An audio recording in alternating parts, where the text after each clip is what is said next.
This is Real Talk. We discuss important issues impacting our world and how we, as humanity, can come together, overcome our obstacles, and move toward a bright and beautiful future. I'm Shay Sparks, here to ignite the light in the world. We invite you to check us out on unitednetwork.tv. And on today's Real Talk, we're talking about becoming an empath. Are we born an empath or do we develop into one? Our guest today on Real Talk is an embodiment coach trained in all kinds of different modalities like Reiki, past life regressions, quantum healing, and many more. Sandra Ellis is a life and spiritual coach. So thank you for being here, Sandra. Thank you for having me, Shay. How are you Yes. today? I am wonderful. How are you? Awesome. Great. We've been talking about, or we're going to be talking about becoming an empath. And since maybe someone in our audience may not know what that is, can you kind of go over and explain to all of us what is an empath? Well, I think for me, if you were to Google it, you're going to get all kinds of insanity. Yeah. But really, an empath it's an innate voice translated by waves of energy, translated by feelings. Mm. And it's really about understanding the me, myself, and I in the physical and the etheric and coming together as one and empathically being able to maneuver yourself through this world through that instinctual, innate voice. Mm. So, what is your beliefs on this? Are we born an empath, or is it something that we develop because of the circumstances that we're born into? Maybe it's life that's happened, right? I totally believe that our childhood experiences shape our adult decisions. So is it something that we become later on in life, or is it something that maybe we have as a gift as a child and don't really understand it? I think we all come in with it because it's our first way to communicate.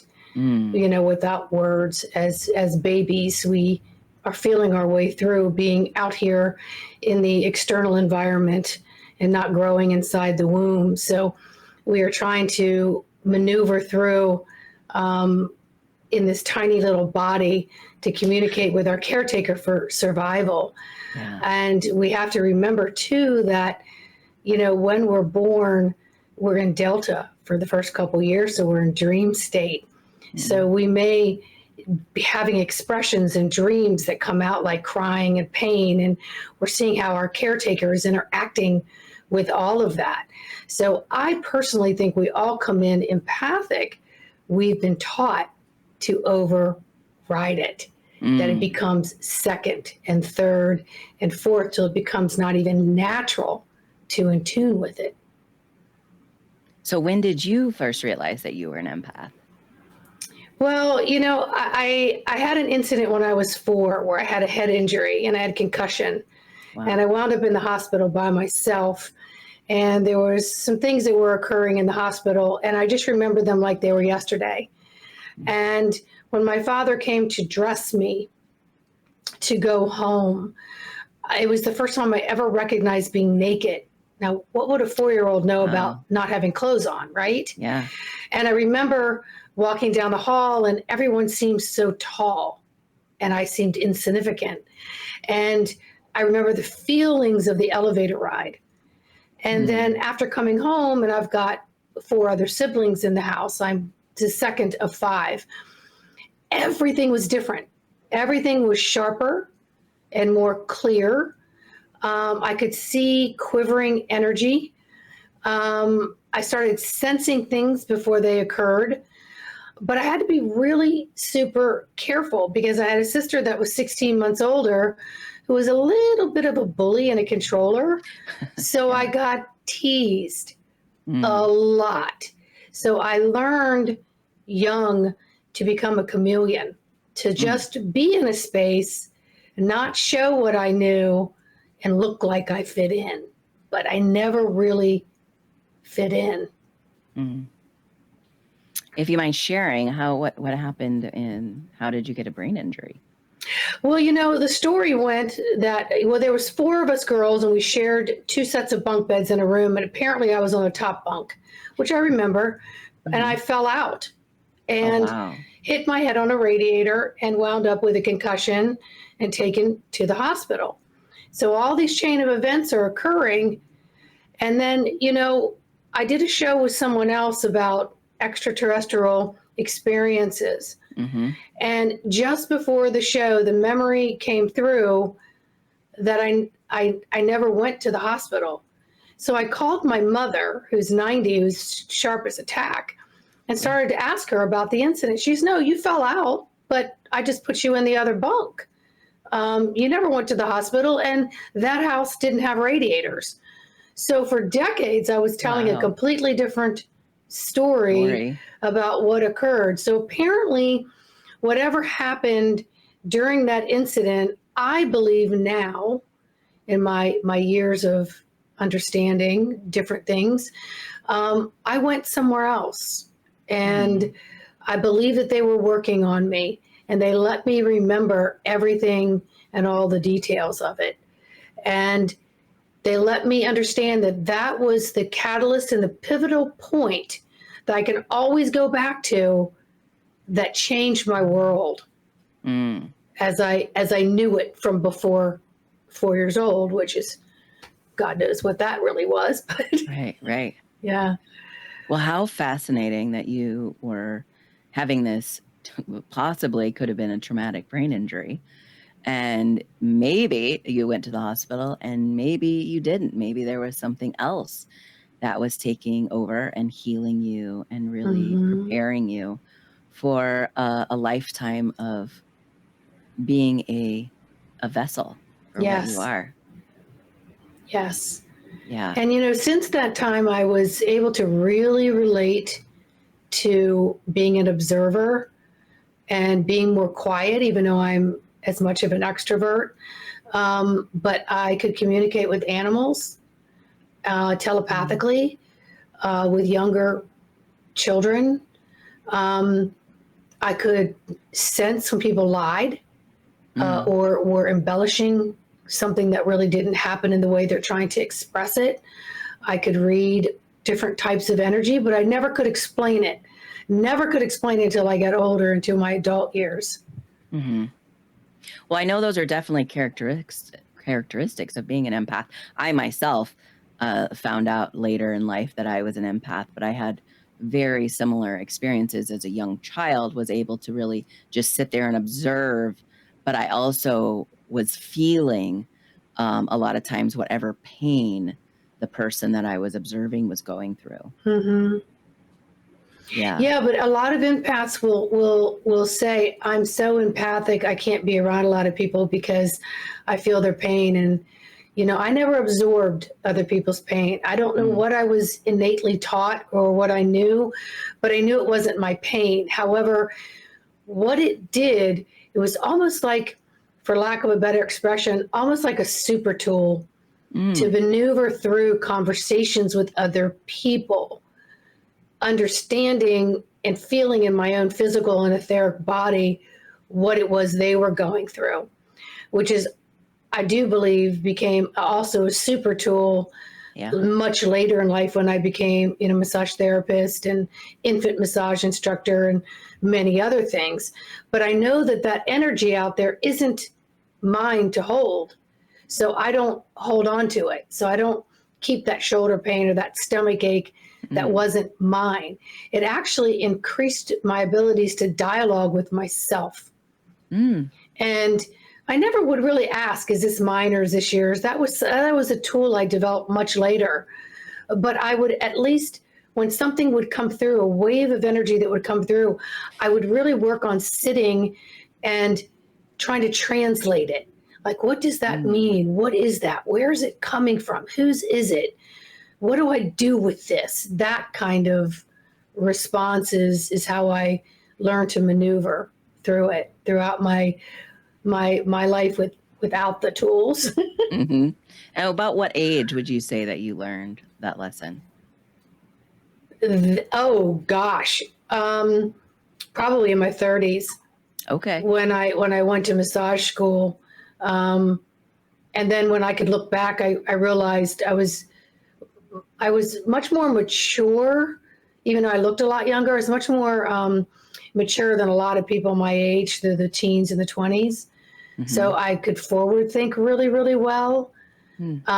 And so I would generally do my best to think before I made a decision and tap into the feelings of it, and then try to balance that scale on which way I would go with a decision. Hmm. So, it develops more and more every day. The more you're in it and Sure. you walk with it, it's like your Yeah. identical twin, which is really, what it is. It's just the higher Mm-hmm. self of you, and learning how to bring it into this physical form and walk with it just like you.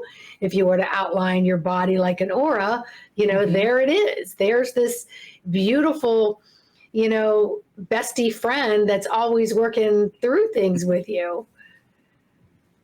Well, I love that you mentioned you're being in your 30s. So I was in my mid 30s when I was really studying and realized that I had this hypersensitivity to Mm-hmm. other people's energies, other people's feelings, what they were going through.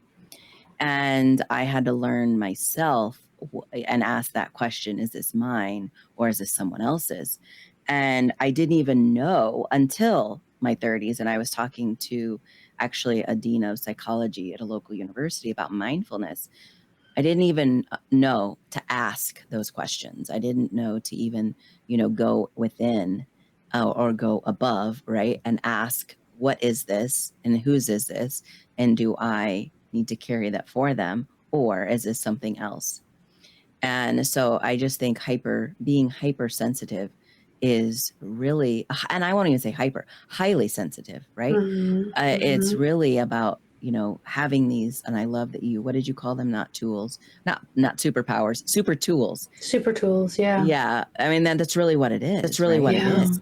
Highly sensitive. So Yeah. is there anything that you would advise the audience who might be sitting there going, well, I've experienced those things as well, who could also be highly sensitive? How do you protect yourself now? Or how do we protect ourselves? Well, as we know, that highly sensitive or hypersensitivity is not having the tools to understand what's going on and to reconnect the dots, so to speak, so that all systems physically and energetically are working together.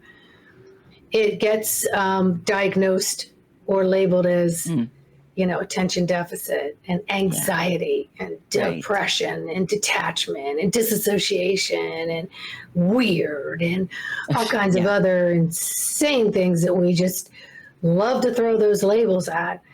And really, what it is, it's the nervous system hasn't been taught to be tamed, and Mm, that you have the ability to literally go in and tame it all, and to bring everything under what I call this beautiful hood, this physical hood, this energetic hood, your world, and to embody it as the soul within the body, not outside of you. And to take a breath and to begin to learn to be in the commander seat and not go through all the things that I went through, which was learn by disaster, mm, baptism by fire. And I think I had to go through all of these things so that I could come back and be a better mentor or example or coach. I don't care what you want to label it, but you know, I think the ones that are feeling a little bit out of control have to, what I would call, retreat from life because they can't handle being out in the public because they're picking up so much. And if they were to learn to hone in and begin to skill it, they could have some sort of degree of mastery and work with your dials and your control systems from mm, within to first off get all the physical 11 systems working with the heart, and step back and then begin to slowly integrate yourself back out there into the world so that you don't become sickened by the fact that your mechanism is being inflicted. And you know, there's some people that live on that high, that 11th hour mentality. I call Mhm. it, you know, using a taser on yourself. You might as well just taser yourself, or learn how to really work with life, because you're here in this physical body to experience. And although some experiences may be painful, we can learn from them. Mm. Well, you know, I'm just curious because you are extremely knowledgeable in this area. So I appreciate everything that you've been sharing. So, was there something that you seeked out? Was there mentors? Or was there books that you read? Tell us about your journey on where you really learned about all of these different things that you were talking about, the super tools, not the superpowers, but super tools. Well, you know, it's been a daily teaching just from my own guide team. When I say my own guide team, it's all the fragments of me that make up lifetimes of my soul. Recycling is how I call it, and taking bits and pieces of those experiences and bringing it into this lifetime, and getting it to work in a way that's really optimal. But Mhm. also, it requires adaptability and pivoting, because we're not a fixed being living in a fixed world. We have to learn to lean. We've got to learn to bounce, you know, with things that are occurring. And so I was really self-taught Mm. most of the way, and I felt very isolated. And there were not a lot of self-help books out, you know, in the 70s and 80s. There just weren't, that ever Mhm. reached out to me, you know, called to my hands to read. And then also having learning issues, reading wasn't my thing. Mm. I am a tactile kinesthetic learner. I didn't know that till I went into massage school. And I learned that in the lecture, I had very difficult time understanding all these big words, but you put a body in front of me and I could just tell you all kinds of things that were going on.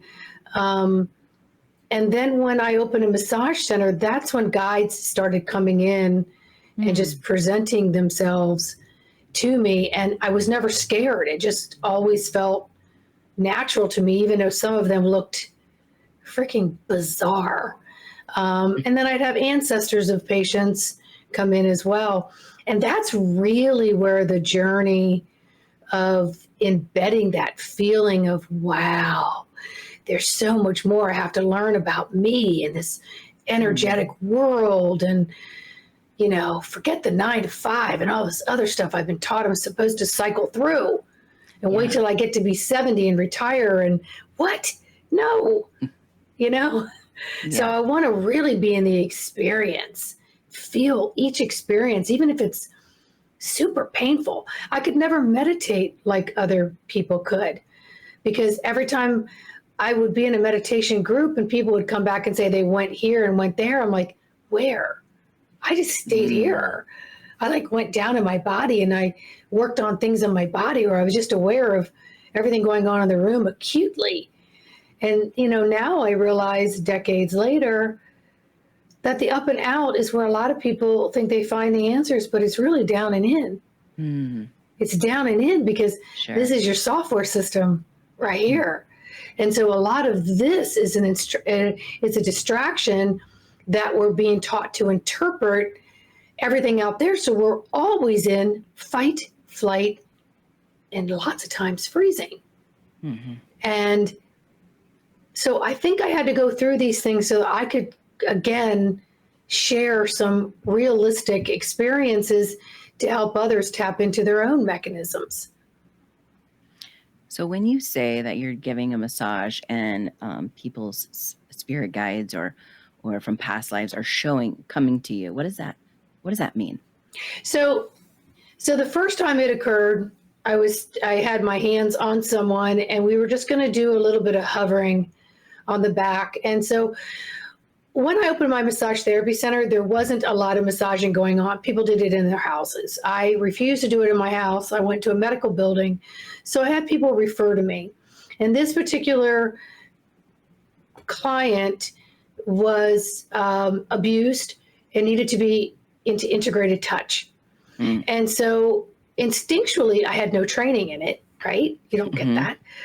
But instinctually, I knew I needed to just hover above and just let the energy feel the body before I landed on the physical body, on top of a cover, keeping the clothes on, respecting the boundaries, and going slow. And a being appeared. And I would see this being and I would acknowledge, and they would just observe and they would acknowledge me. And this continued to happen with many clients. And I would ask, am I supposed to tell them this? I mean, what am I supposed to do with this? And I would get no, just for you to know. It's like, okay. And then one day, someone was on the table, and after the session, they were dressed and sitting in the waiting room and said, I just missed my mom so badly today. And the message came through, tell her. I said, well, if it's any consolation, your mom was here. And she said, oh my goodness, I felt her. So then I knew I was safe to express that. Sure. Remind you, I'm in a medical building. I'm under contract. Right. There's nobody like me in this building. I can't go woo-woo and get kicked out. So then once she accepted it and I knew I was safe, I said, someone else came in as well. And she said, who? And I described a man, and I described how tall he was, the color of his eyes, what he was wearing. And she took off 2 layers of her shirt and showed me a shirt. And I said, that was it. She said, that was my father. You described my father to a T. Wow. And she said, I missed him so bad this morning. I went and grabbed his other shirt. Now, I never saw what she was wearing because she had like 2 shirts and a coat on top of it when she came in. So when she left, there was this overwhelming, comforting feeling, not of, that's right, girl, you got it, ha, ha, ha, It was more like, holy wow, people need to know more about this. Because, I understood now that I was walking on different worlds. I just had a foot in both worlds. Yeah. And I could only translate it through what I knew and what I saw. And then it began where I would see pictures where I would be working on someone and I would see a story.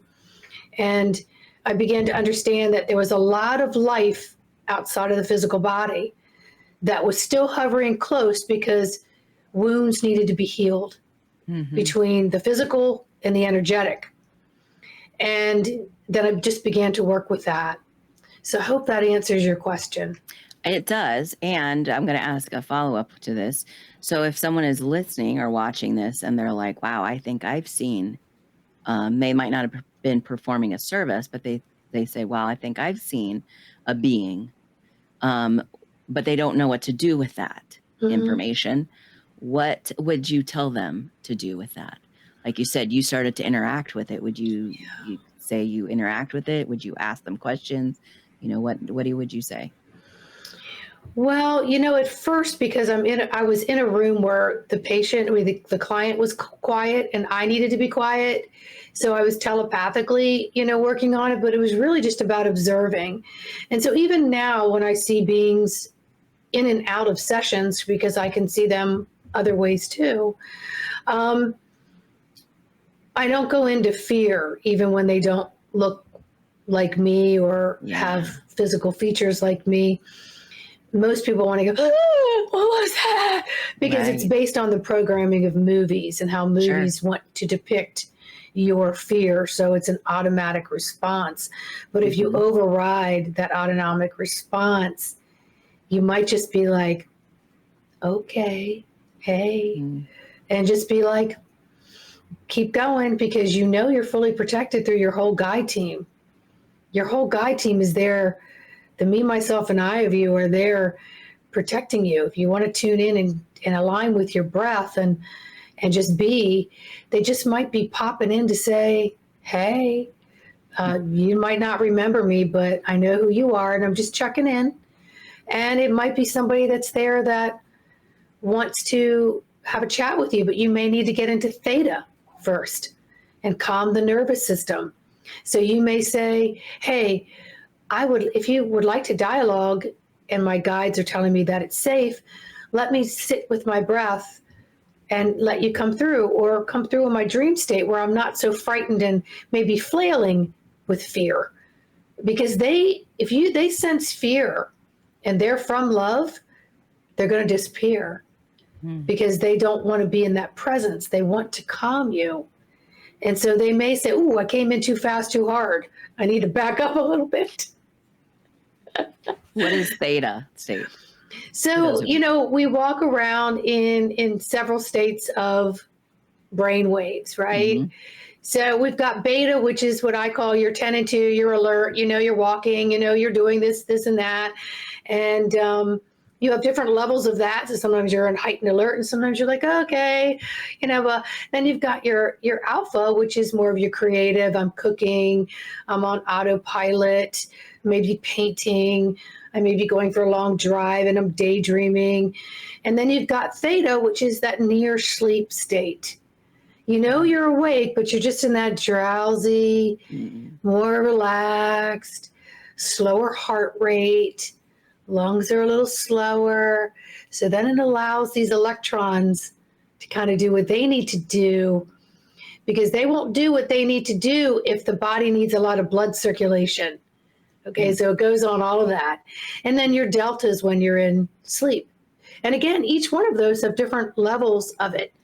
So when you get into, sort of a theta state, that quiet, dreamy, I'm super relaxed, then so much comes uploading and downloading and side loading and creativity.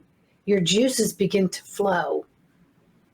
And so the pathways are more available for the loving divine energy to come through, whether it be a being or a voice or your own inner voice or whatever pathway works better for you at this time as you're exploring.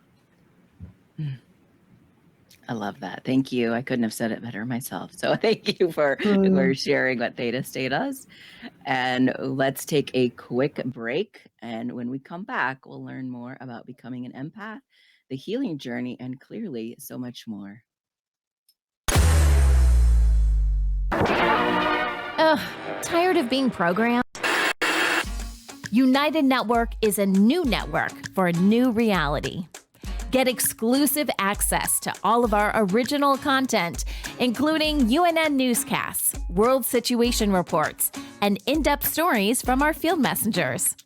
Discover powerful techniques to enhance your mind, body, and spirit through the GHWC's health and wellness videos. Plus, original series to inspire and encourage you throughout your day. Watch United Network at home through your favorite online streaming program or on the go with our mobile apps. Start your free trial today.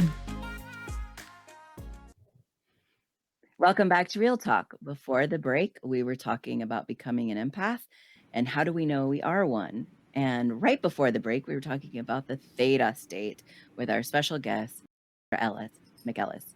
So Sandra, we talked so much about the theta state. I want to get more into that, if you would, because I know from my own experience, I do hypnosis as well, but also journaling when I first wake up in the morning. And there's so much to be accessed during that theta state, especially when we're in the zone of just waking up. Is there any advice that you would have for our audience that would really be able so they could tap into their own theta state?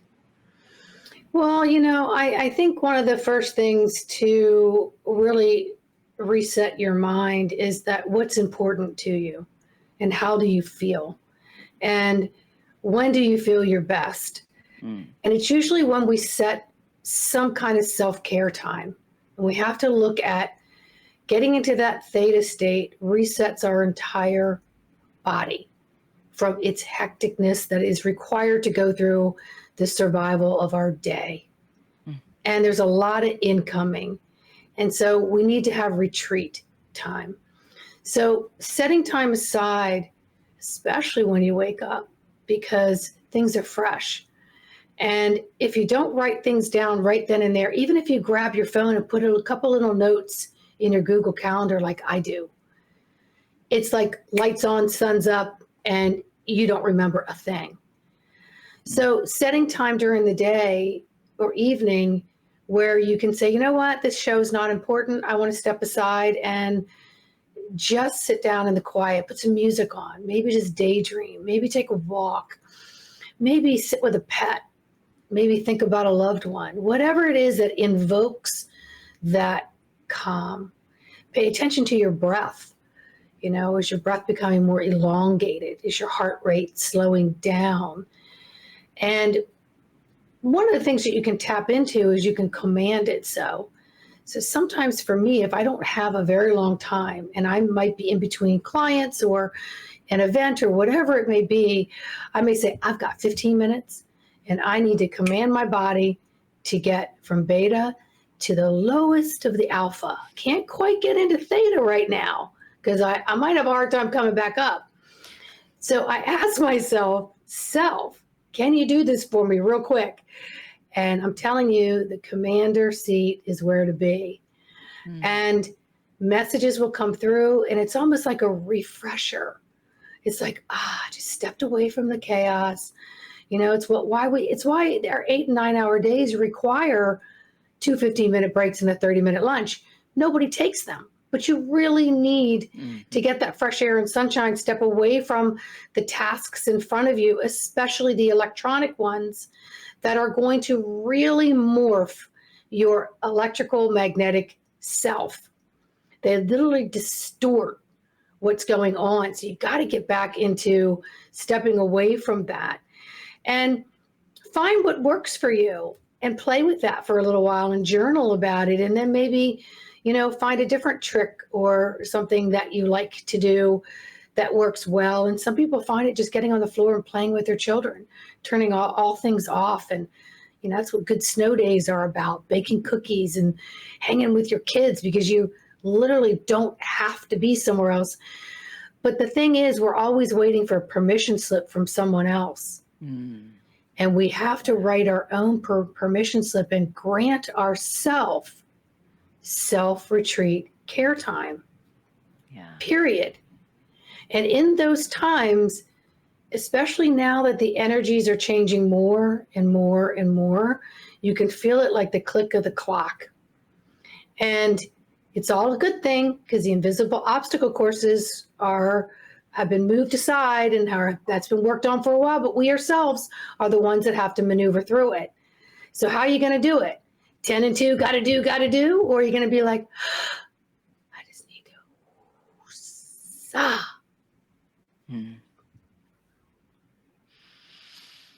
I love that. Just taking a deep cleansing breath myself. You are so knowledgeable in really figuring out you. And I love that you had mentioned earlier that you had learned that you are a kinesthetic learner. And I know there's different ways of learning. So can you take us back to when you were in massage school and you really had that aha moment of, wow, this is how I'm learning hands-on the best? Okay, I'll be really honest with you. So my massage school was 3 semesters, a year and a half. And in the first semester, I struggled to get a B- and a C. And I studied, but I got the highest score on the hands-on final. How? I was accused of being somebody's favorite. And I'm like, what's that about? Second semester, I had a teacher call me into the office after a test and say, I want you to show me what abduction is and what is this and what is that. And so I just moved my body in these certain ways. And she said, yeah, now look what you wrote. And I had written the opposite. Wow. And then she goes, I know you know this. So here's what I want you to do. I want you to stop studying and I want you to grab one of the student teachers and I want you to tutor. So when I went into tutoring, I thought, how am I going to do this on a Wednesday when the test is next Tuesday? How am I going to remember any of this?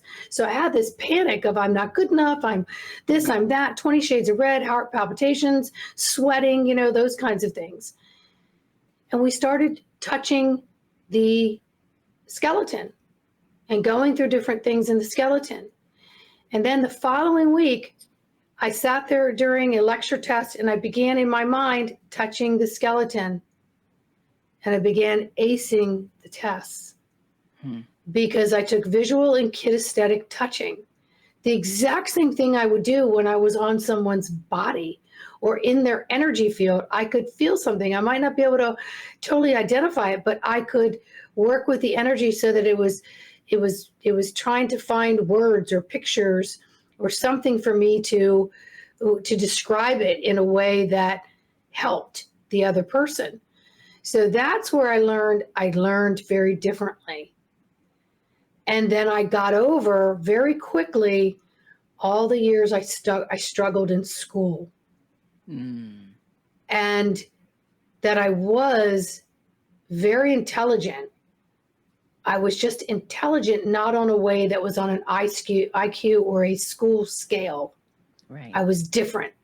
Yeah. And so then it set me on a path differently. So years later, when I went to aesthetic school or I took another course that I knew nothing about, I would go, I don't care. I can do this. And it doesn't matter if I get a C as long as I comprehend. I'm good.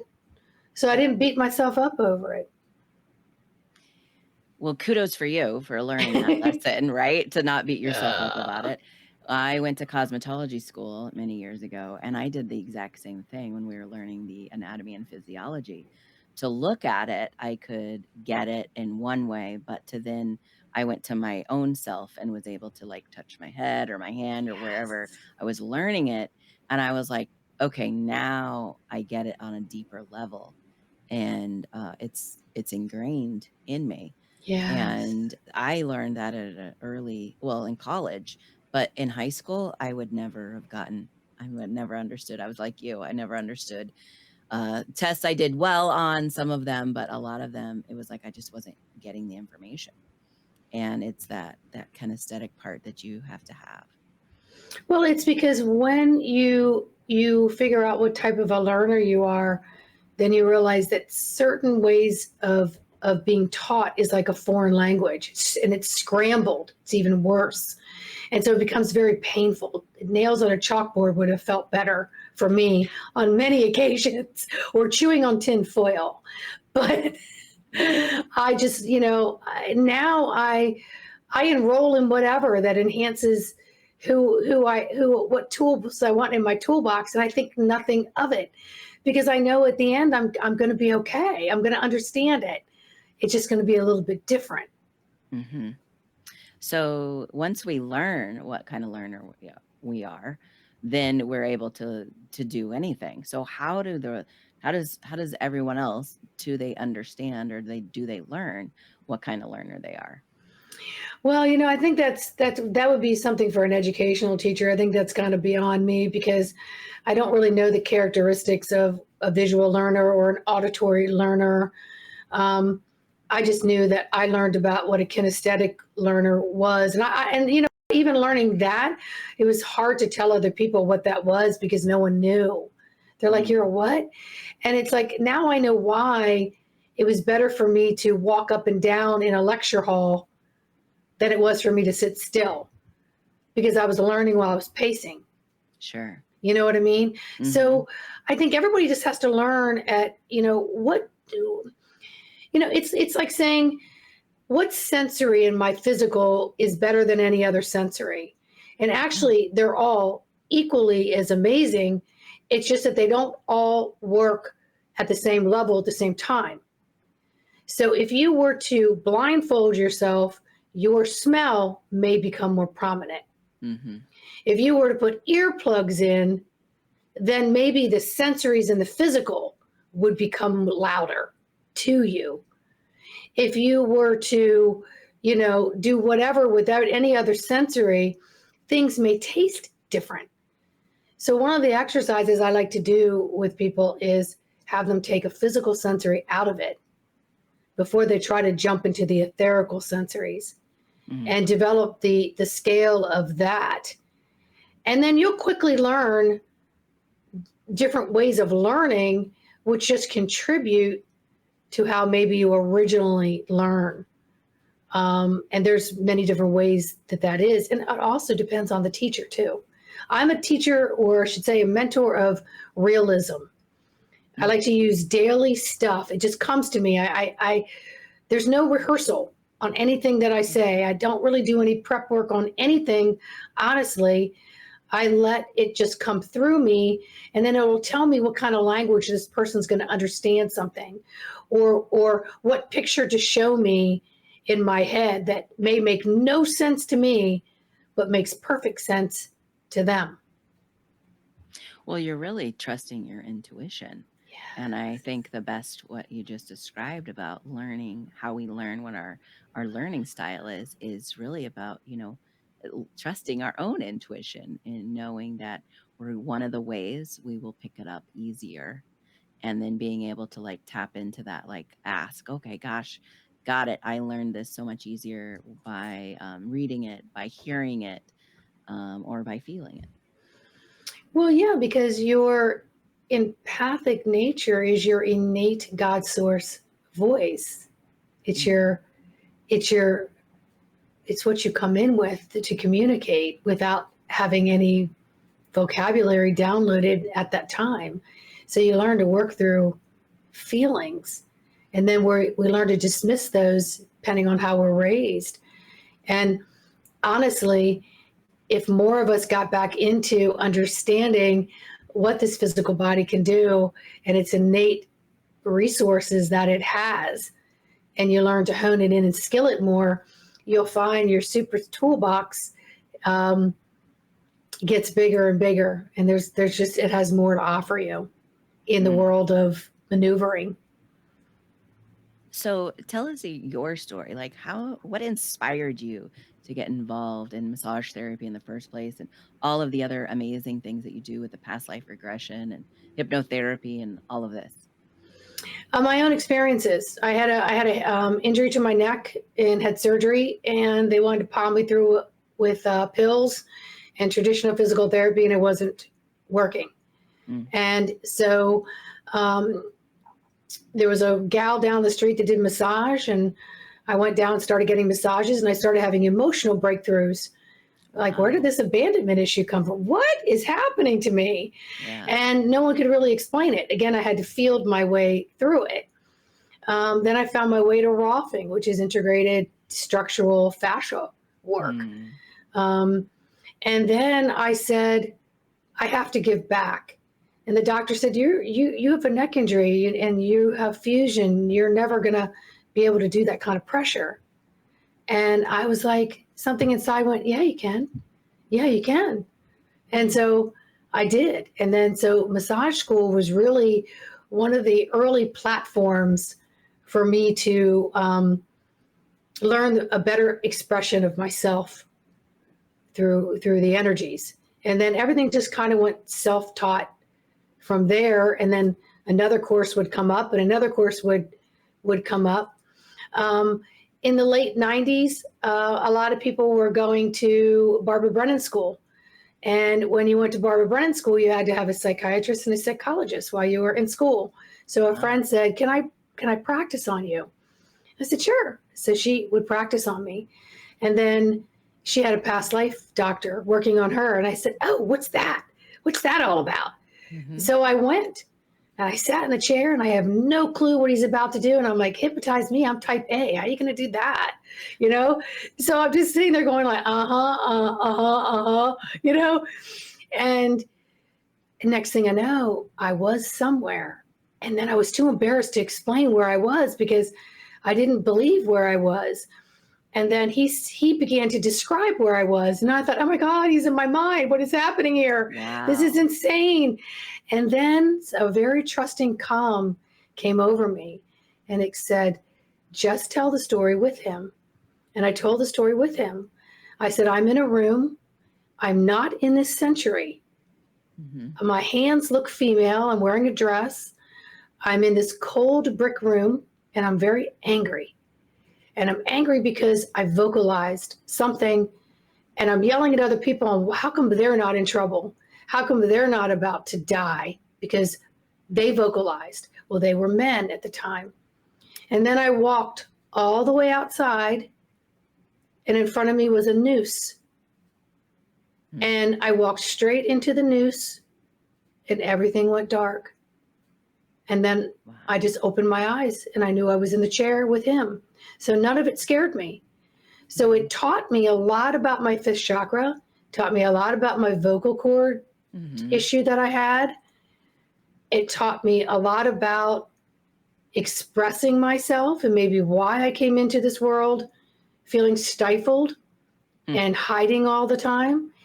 And so multiple sessions with that just sent me on a trajectory of, I want to know more about this because it changed my world. Again, another stepping stone, another platform of understanding me better. And the more I understand me, the better I am as a being and an anchoring of light here on earth, living this physical existence for however many decades I go. I want it to be the best I can understand me about. So one thing just led to another. So I really learned it through just kind of doing my own thing, being guided. Wow, what a story. I mean, I can't imagine visualizing walking into a noose. So does everyone have that visualization of walking into a noose, or is it something different for everyone? No, so I've had clients that will experience death in different ways, and none of it is painful and excruciating. I've had some going down the stairs into a different type of light, and they'll immediately get this trepidation. I don't want to go down there. I don't want to go down there. I don't want to. I want to turn around and come back up. And I already know because I can travel with them on where they are. Spirit will show me. And I'll say, it's okay. You have a choice. You can either go back up the steps or you can just stay there for just a moment, breathe. And they'll make the decision. But most who have had that particular exiting will take the step, and then there's calm. And then there's pictures of their life that will come up. And then they'll go into a warm light, which feels like a holding room. And some of them have shed their meat suits. Some have done different things.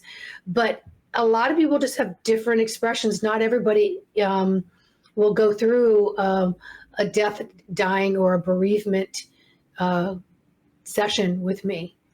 They go through many other different things that help them bring into what's happening now. Something important that's happening to them now is shown to them in a different way, but the fragments and the fundamentals of it are going on right now in their world. So it's an interesting thing. And you sort of have to have hypnosis in order to go into past life because you want to get someone into theta and develop that trust, whether it be on Zoom or in person. So you work with the breath and you get, people to, and no one's going to come to you that's not willing to open the window and jump out. All right. Yeah. Those are the kinds of people I want to attract. Are you ready? Are you ready to take the next step? Are you ready to do the work? Because this is about us empowering each other, because I learn through you and you learn through me. It's not me in any seat being any practitioner telling you how it's going to go. We simultaneously do it together, and it's custom blended and created for the highest good of both of us, actually. You mentioned a woman's name who had a school earlier.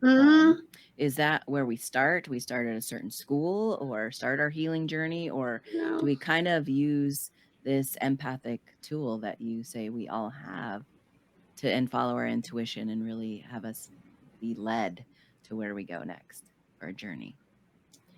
So, back in the day when those schools were out, there was very few schools like that, and they were really in depth, and they were a 4-year commitment. So you might as well go for a master's. And it's a lot of deep diving. You don't have to do all that just to simply coexist with your innate divine voice.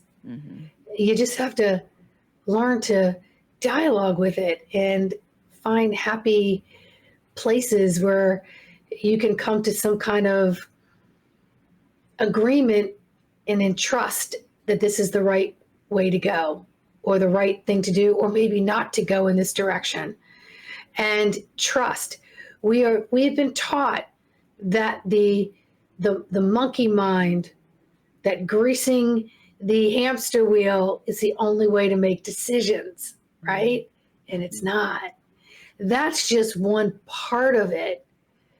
And we have to get into the other part of us that's just waiting to express itself. If you just invite it in and say, hey, we're a team, we're going to do this together. How do you feel about, this course coming up? Or how do you feel about me going in this direction? Once you start coexisting, stuff starts happening. Stuff starts happening. It could be in droplets. It could be in, sparkling little dousing. It could be what seems like weird synergistic coincidences. It will start happening. Well, thank you for co-creating this episode with us. Oh, As thank you you. can tell, we can talk for hours on this subject. So how can we all stay connected with you? Well, I have a website called embodimentofthesoul.com.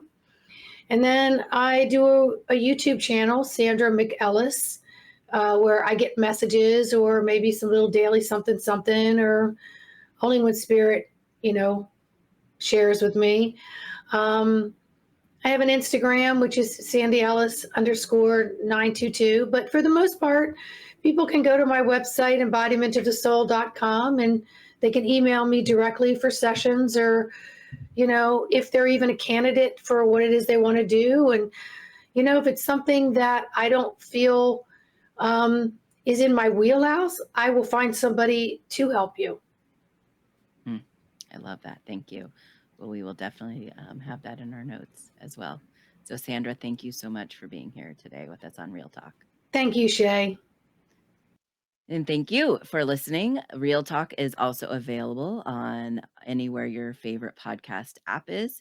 You can visit us on unitednetwork.tv or download our network app on iOS, Android, Roku, Apple TV, and Fire TV. I'm Shay Sparks, and this is Real Talk for the Real World.